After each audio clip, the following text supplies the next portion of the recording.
Okay, so now I get to introduce Hugh for his last platform here as leader. So it's a lot sad, but again, with all the gratitude for so many years, let us bring him forth to address us, embracing past, present, and future. Unless I keep standing up here and won't let him come up.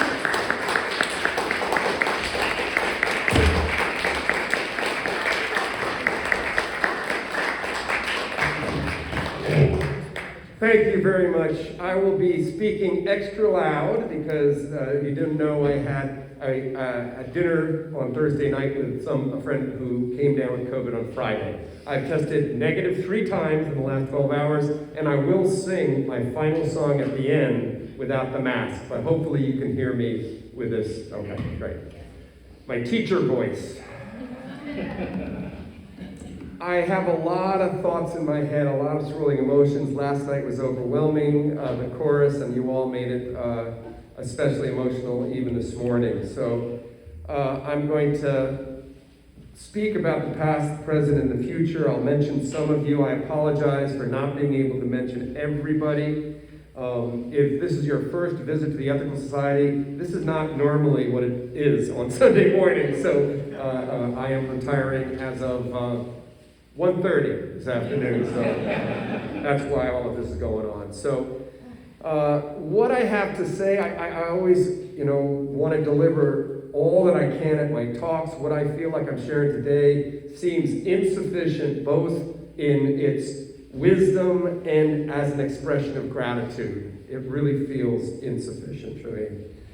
My conclusion is pretty much something you read in a fortune cookie, and that is to remember the past, be mindful of the present, and build for the future. That's it. That's where I'm heading in this talk. Now, that mundane advice is found in the Stoic philosopher Seneca, who wrote, "Life is very short and anxious for those who forget the past, neglect the present, and fear the future." I think too often we do all of those things. So today I want to remember the past, I want to be mindful of the present, and I want urging you to face the future with courage. And I'm going to do that both philosophically and concretely regarding the Ethical Society. Now, that tripartite division of time is very typical of Western thought. The past is seen as immutably fixed and unchanging. It's like a foundation you can build upon.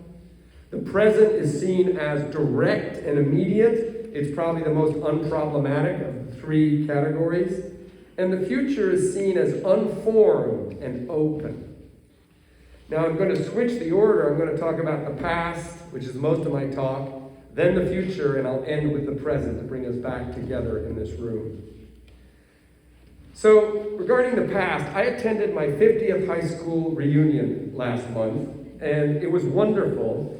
But I haven't been to a lot of reunions because I used to think that the past was way in the past and I'm moving forward, right? So I used to say high school is so long ago, but now, decades later, high school doesn't seem so far in the past.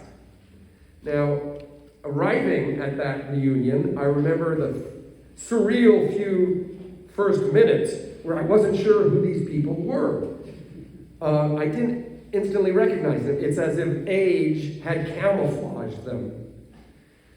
But after a couple of minutes, they no longer looked very different from when they graduated. It was like we were suddenly back together the day after graduation. They morphed into their former selves before my eyes. These days, my youth feels closer than it ever did most of my life. We discussed this in a workshop this year over the winter called Wise Aging with a number of members. And I'm just wondering whether those of a certain age have the same experience. Do you feel sometimes that as our future narrows, the past doesn't seem so far past? How many of you feel that? Yes. Not just those of a certain age, I see. Okay.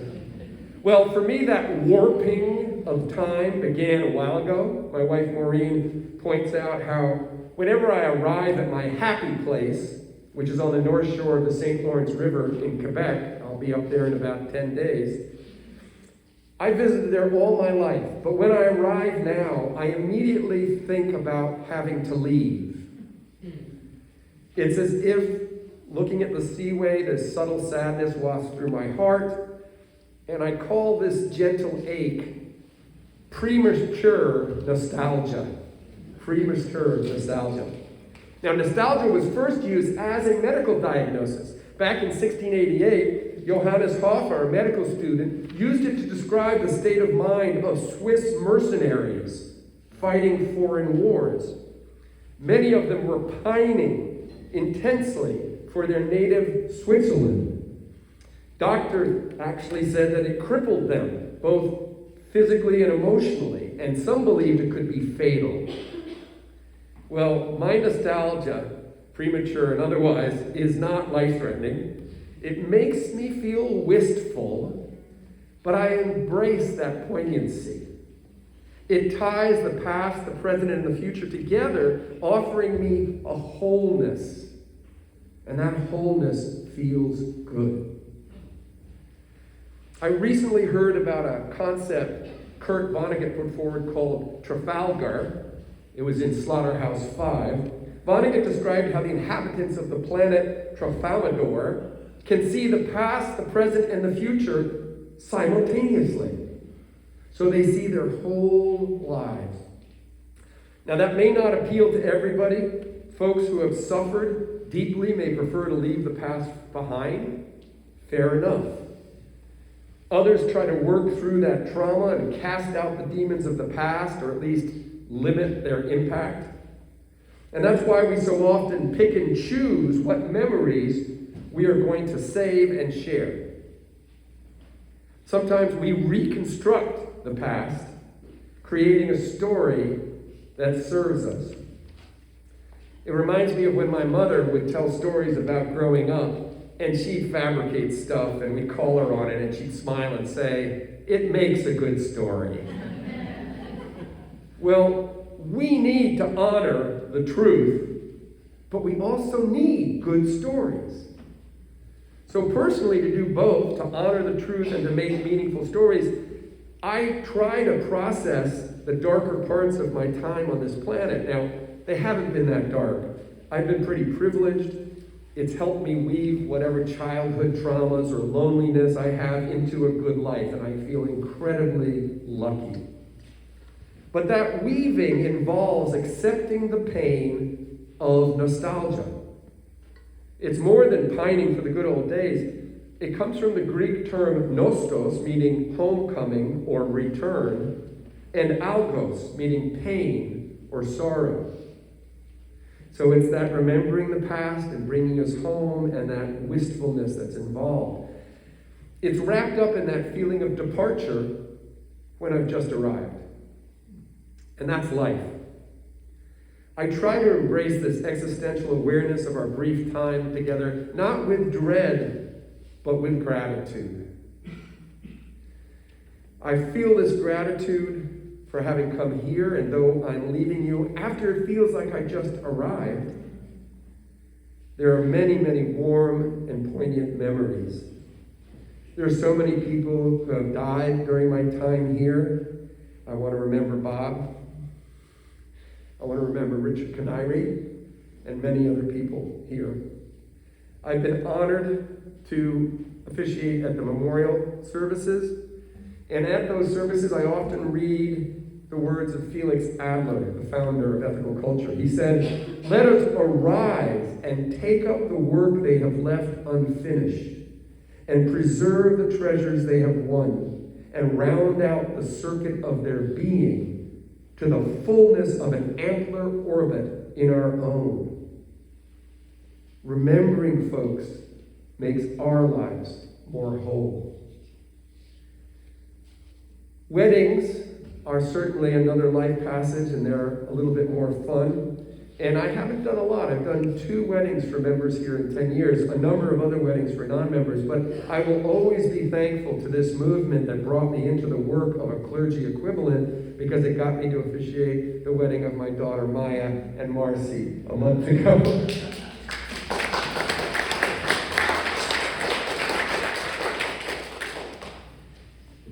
Working here has been made a lot easier thanks to the great board members and staff. So I want you just to, if you have served on the board ever, would you please raise your hand? All right, look around, look around. That's about a third, so for the other 2/3, be ready to step up. Mike and Bob and Nick and Jeffrey and Tema all experienced what it's like to be president, and it's a heavy load.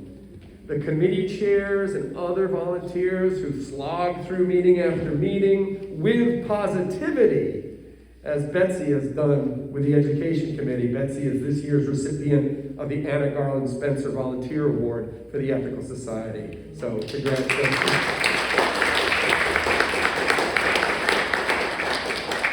You have all done such great work, as have my fellow staffers.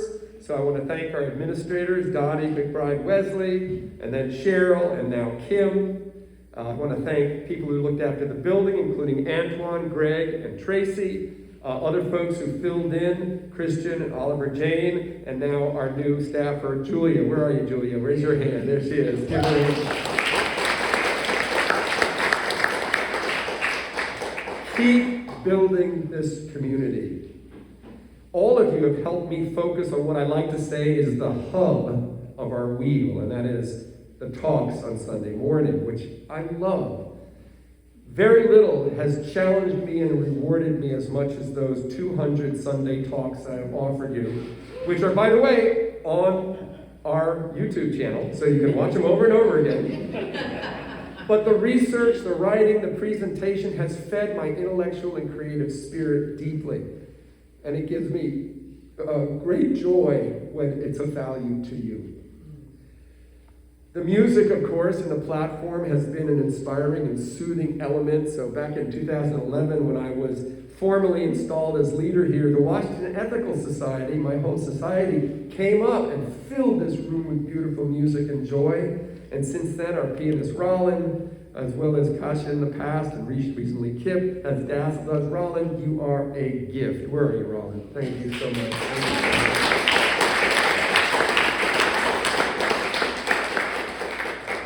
And Robert, thank you for bringing your talents to us, for being my music coach. Most of you don't know, but every time I drive up to Philly, I have his voice on my CD in my car, and I do voice lessons coming up 95. It's the best place for it. And thank you for helping create the pop-up chorus, and I hope it grows and becomes stronger. Please tell Robert if you want to join that chorus. Thank you, Robert, very much. This is all about the past. It's the biggest part. I want to thank all of the people who showed up for lectures, workshops, panel discussions, and classes. From the first thing I offered here, which was a video discussion series on the day the universe changed, up until the very last thing that I offered, which was a little discussion with Kim Roosevelt just a week and a half ago. The book discussions, where we explored many different things, including the voices of women who have been silenced in our patriarchal society. Back in 2020, in honor of the 100th year anniversary of the Vote for Women, we read 12 books of fiction by women authors, as well as Rebecca Traister's Good and Mad, the revolutionary power of women's anger. Very early on, I remember reading with many of you Michelle Alexander's new Jim Crow, which encouraged so many of us to do more racial justice work. Very early, I know racial justice was going to be a big part of my work here. It was part of my job description conversation when I first got interviewed here. And the Watterson Richards family, Bertha and Linda and Aisha and Diana, who did a workshop here, did so much. When Eric and Sylvia took the helm of the Ending Racism Task Force, you've been touchstones for me, so thank you in that work. I so appreciate all those who have helped move this work forward. It led to a welcoming covenant that the board recently adopted as an aspirational statement. It's a pledge, quote, to nurture a welcoming, respectful, and inclusive community that treats all people as having inherent worth. It acknowledges that our social structures, culture, and habits have historically inherited oppressive elements. We all carry those in us. And that they are insensitive and harmful to marginalized people. It states that it is incumbent upon us to deconstruct those insensitive, harmful elements. And if you missed that comment, please go to the February 2025 newsletter and read it, print it, paste it, put it on your refrigerator. Most important to all of this, and relatedly, is the activism and the service projects we all do together. Many of you have done much more than I have in this area. Way back when I was an intern, I accompanied Richard to a temporary shelter for unhoused men, where we served a meal that was cooked here, and that was a labor of love for Richard. In 2012, I remember signing on to an amicus brief, a very different sort of approach, which joined a legal action defending due process, something that we need to continue to fight for today, for sure. So many of you have attended rally after rally. We protested against the death penalty and fracking. We've demanded green energy, a woman's right to choose, a solution to homelessness, protecting Chinatown. And I remember joining Ethical Society members sleeping on the hard floors of a church in Harrisburg so we could get up early and demand full funding for Pennsylvania schools. The most impressive of our concrete work is our Camp Linden Children's Program. Sharon, Leonard, Amy, Jeffrey, and many other people who get out there and clean up. Your efforts have given wonderful experiences to so many children. Please, if you have contributed financially or with your time and effort to Camp Linden, would you raise your hands, please? Raise them high. Thank you very much. Thank you very much. Now, raise your hands if you haven't yet been able to volunteer your time or financial support at Camp Linden, but plan to do so. Please raise your hand. Please raise your hand. All right, look around. Hold each other. Thank you. Thank you. There are a lot of efforts that are supported by our partnerships. As a small group, we do better when we work through coalitions, and I value deeply the ethical action we've done with many other churches that were connected to us through Power Interfaith. Bishop Royster, Mark Tyler, Rabbi Greenberg, Gregory Holston, Robin Heinecke, and others who have been involved with Power Interfaith. I want to thank them now for their leadership and their mentorship of me. I remember after a Philadelphia Eagle game years and years ago, Bishop Royster welcomed. He kept getting our name wrong. It is complicated. It's the ethical humanist, the whatever. But he welcomed us so readily as we lay down, blocking the traffic, leaving the Eagles game, and enduring the taunts and hatred of the people who were driving. But that was so bonding, and they were so supportive of us. I've had a very strong partnership with Lisa Parker and Peace Day Philly, and Margaret Downey and the Free Thought Society, from our peace song sing-alongs to our Tree of Knowledge in December. I hope you continue to work with them, as well as with First Unitarian and Holy Trinity, the Overbrook Environmental Education Center, Philly Stoics, Theater of Witness, the Thinking Society, Art for Justice, and Soul Shots, and many, many more. Connect, do work together, don't reinvent the wheel, support each other. The neighborhood groups have been great to connect with, like Friends in the City, or the Center City Residents Association, or Friends of Rittenhouse Square. And supporters and encouragers of me, I want to just mention specifically Bonnie Eisenfeld, Kim Roosevelt, Chase Lenfex, and Max Tucker. Thank you for your support for me personally. Now, all work and no play makes us all dull, so we've had lots of fun times that I'd love to talk about. I love the Camp Linden picnics. Please get out there in the summer if you can. One I specifically remember is when I got to pretend to be Felix Adler, the founder of Ethical Culture, who would cheat at croquet games and on purpose, and then get caught and then be indignant about being accused and cheating. So I did that. That was fun. I want to thank Lee for your creative and silly weird news quiz that we do every year. I hope that continues. Darwin Day was a hoot, especially when I dressed up in a gorilla suit and walked around Rittenhouse Square. And I got to juggle in the Pride Parade. So let's just say, Happy Pride Day!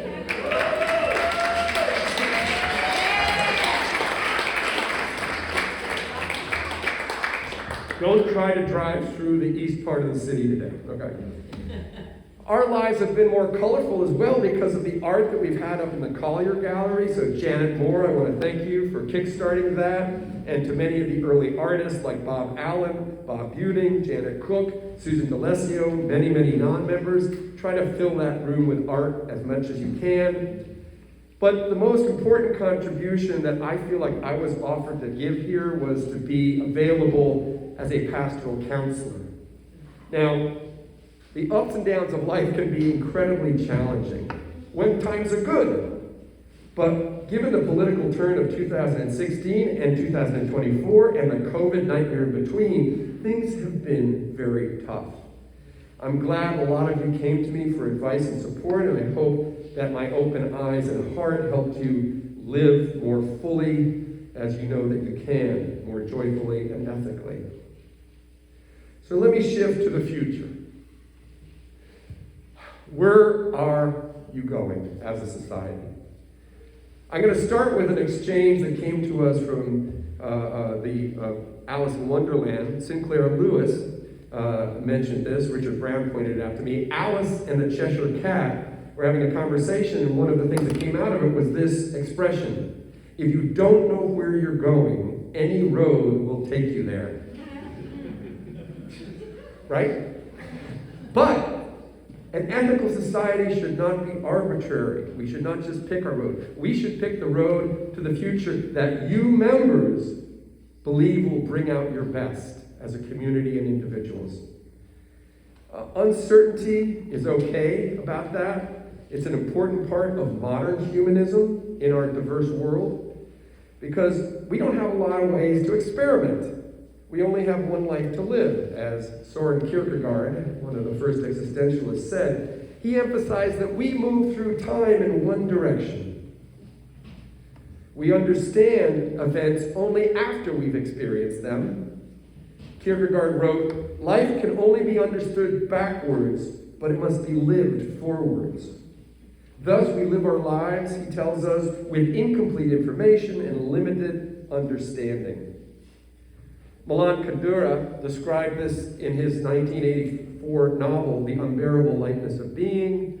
He writes, "Human life occurs only once, and the reason we cannot determine which of our decisions are good and which are bad is that in a given situation we can only make one decision. We're not granted a second, third, or fourth life in which to compare various decisions." It's going to take more discernment for this community to figure out its road and its future. People have many different visions. Share them all. Celebrate the process. Don't allow differences to breed destructive conflict. Conflict's fine. Destructive conflict, avoid it. There are many good ways to be an ethical humanist and to be an ethical society. So with that in mind, I want to share my own hopes for the future of this place. But remember, the hopes you who will carry this place forward, those hopes are what matter the most. Please take my musings with many grains of salt. Besides, I took most of them from you, so here we go. First, keep Camp Linden churning along. It's benefited from support by a lot of outside groups as well. And so, because of that, too, build your partnerships that help the whole organization flourish.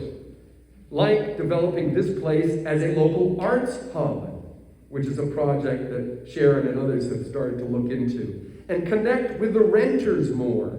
We have so many AA groups that are saving lives in this building, and many other groups, arts groups, meeting groups, that want this place to flourish. We started conversations with them. Please carry those forward. And, most joyously, join in support of our Sunday school. Dan and Sylvia and others who are picking up where Nick and Kim McKay left off before COVID. The Washington Ethical Society Sunday School is why I got into ethical culture in the first place. Because my kids benefited from the emphasis on relationship building. Developing habits of respect and connection is fundamental to our future. Many adults in the Sunday school mentored my children because it does take a village. As you build this children's program, please draw resources from ethical culture at large. Explore what other ethical societies are doing with their kids. Connect with Ethical Culture's Children Education Coordinator, Audrey Kindred, at the New York Society. Christian Hayden is doing a youth program at the New York Society, and he can be a great conduit to that. Generally, connect with other ethical societies, and I think a good way to do that is to support the American Ethical Union. Their development director, that's your new title, Greg? Development director is here, Greg. Please see him if you want to do that. It struggled, as Greg mentioned last night, but it's integrally connected to our unique legacy and our pragmatic philosophy. So please help host the AEU Assembly that will occur in this building July 25th through 27th. Relatedly, I hope PES continues to be committed to nurturing leadership that has the skills that I tried to exhibit as a clergy leader. And I want to just talk on two that I hope the future has for you. One is pastoral counseling, and the second is a prophetic humanist voice. Now, pastoral counseling is not the same as professional counseling. A clergy leader who is not a social worker or psychologist should not try to be one. Very important. But, given the challenging world, a reassuring listener is important. Folks need more support, and a clergy can be a bridge to a more complete therapeutic approach. So please offer that to folks. And let me add this. I think a high priority that I have failed to get going is to restart the caring committee here. Look at the membership list. If you're a member, who have you not seen? Give them a call. Make a visit. It's so important to keep the society thriving. And for all people who do care for others, care for yourself. Caregivers need care too. And in a sense, at 1906 Rittenhouse, you're all caregivers. That's what this movement is about. And you deserve, I think, somebody who has pastoral counseling ability here to support you in that work. I also think the ethical society should have a future with a prophetic humanist voice, sharing visions for a better world.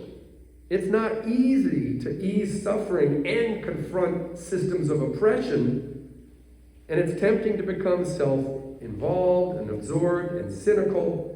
A prophetic voice that inspires you can help us all live our values more consistently. And certainly a better world is more diverse, equitable, and inclusive. You know that term? Yes. As our world is retreating from DEI, the ethical society has to continue this incredibly important personal and institutional work. Your future is more assured if you commit to a compassionate and real anti-oppression society. Welcome and celebrate the growing diversity of our city so you can be a model for a progressive modern culture. And that means thinking not just about present members, but about future members. The future has to include those people who have yet to come through those doors. It must include them. It must involve them. It must make them feel included. Future generations are going to determine whether this place survives and how it will be. And we today can offer a map, but the next generations are going to have to rework the map and figure out the path forward. Most of all, I hope you continue to get to know yourself and each other better. Find out how you can fit into an organic whole. Understand that relationships and communities should ideally not sacrifice your individuality. It should be alongside it and actually bring out your individuality. You need to fit together as a group without giving up your individuality. So rather than, as many churches do, they try to encourage that by sharing the peace. How many of you know that term, sharing the peace? in a lot of traditional religions, which I can see not many of you have gone to, that's fine, they do something in the middle of the service where you turn to your neighbor and sort of share the peace. You shake hands or nod or whatever you want to do. I tried that a couple of times here, and some people felt it was just a little too churchy, and the introverts wanted to reserve their private space, so I backed away. But today, I want to do something similar. Instead of sharing the peace, I want to share the pieces. These are puzzle pieces. And at the end, I've asked a few people to hand these, one to everybody. And on the front is part of an image that you're going to try to reconstruct on the table back there, in the far back. Akash, put your left hand out. Right there, see that table? Right to the left of the, the brown table maybe. Try to figure out where these pieces go, okay? And you'll notice on the back, although it's a little foggy, is a mirror. I'll let you work out that metaphorical meaning. All right, let's move on to the present, which is tough, because it's 12:05. I'm retiring in an hour and 25 minutes. I'll speak briefly about the present.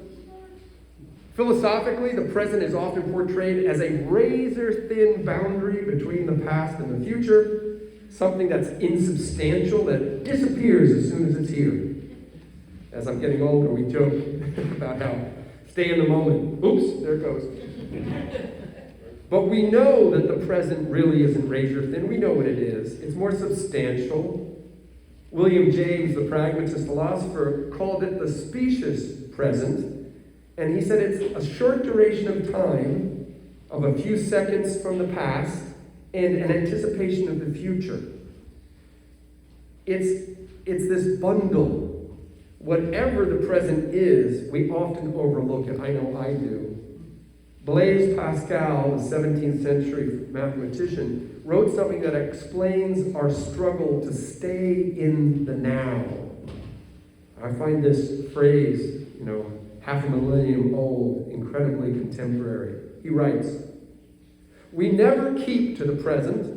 We recall the past, we anticipate the future, as if we have found it too slow in coming, and we're trying to hurry it up. Or we recall the past, as if to stay its too rapid flight. We are so unwise that we wander about in times that do not belong to us, and do not think of the only one that does. So vain that we dream of times that are not, and blindly flee the only one that is. The fact is that the present usually hurts. We thrust it out of sight because it distresses us, and if we find it enjoyable, we are sorry to see it slip away. We try to give it to the support of the future, and think how we're going to arrange things over which we have no control, for a time we can never be sure of reaching." He continues, "Let us each examine his thoughts, and he will find them wholly concerned with the past or the future. We almost never think of the present. We actually never live, but hope to live. And since we are always planning how to be happy, it is inevitable that we should never be so. Please be in the moment, like right now. Please feel happy in the moment. Remember that joy is an act of resistance today. Treat it as a gift. Buddhists have long tried to teach this lesson.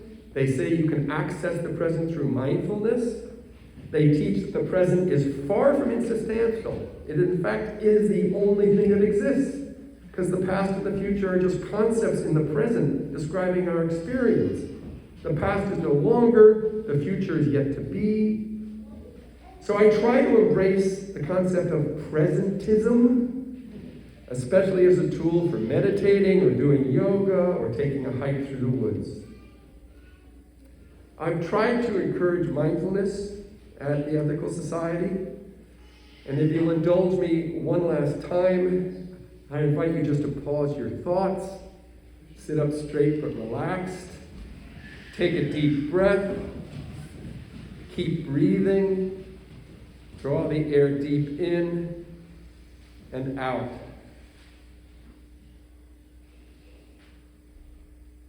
Be here now.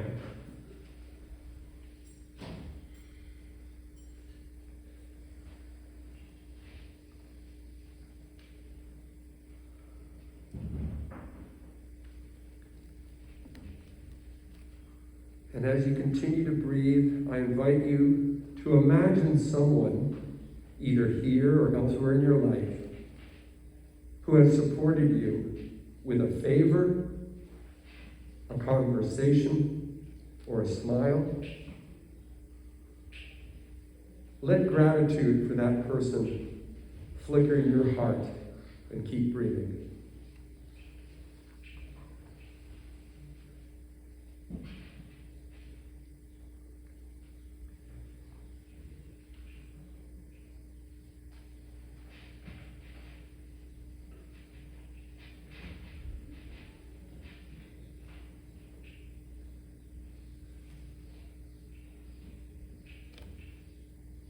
May our hearts and our minds be filled with gratitude for the present moment and for others around us, so that our times together become a part of you forever.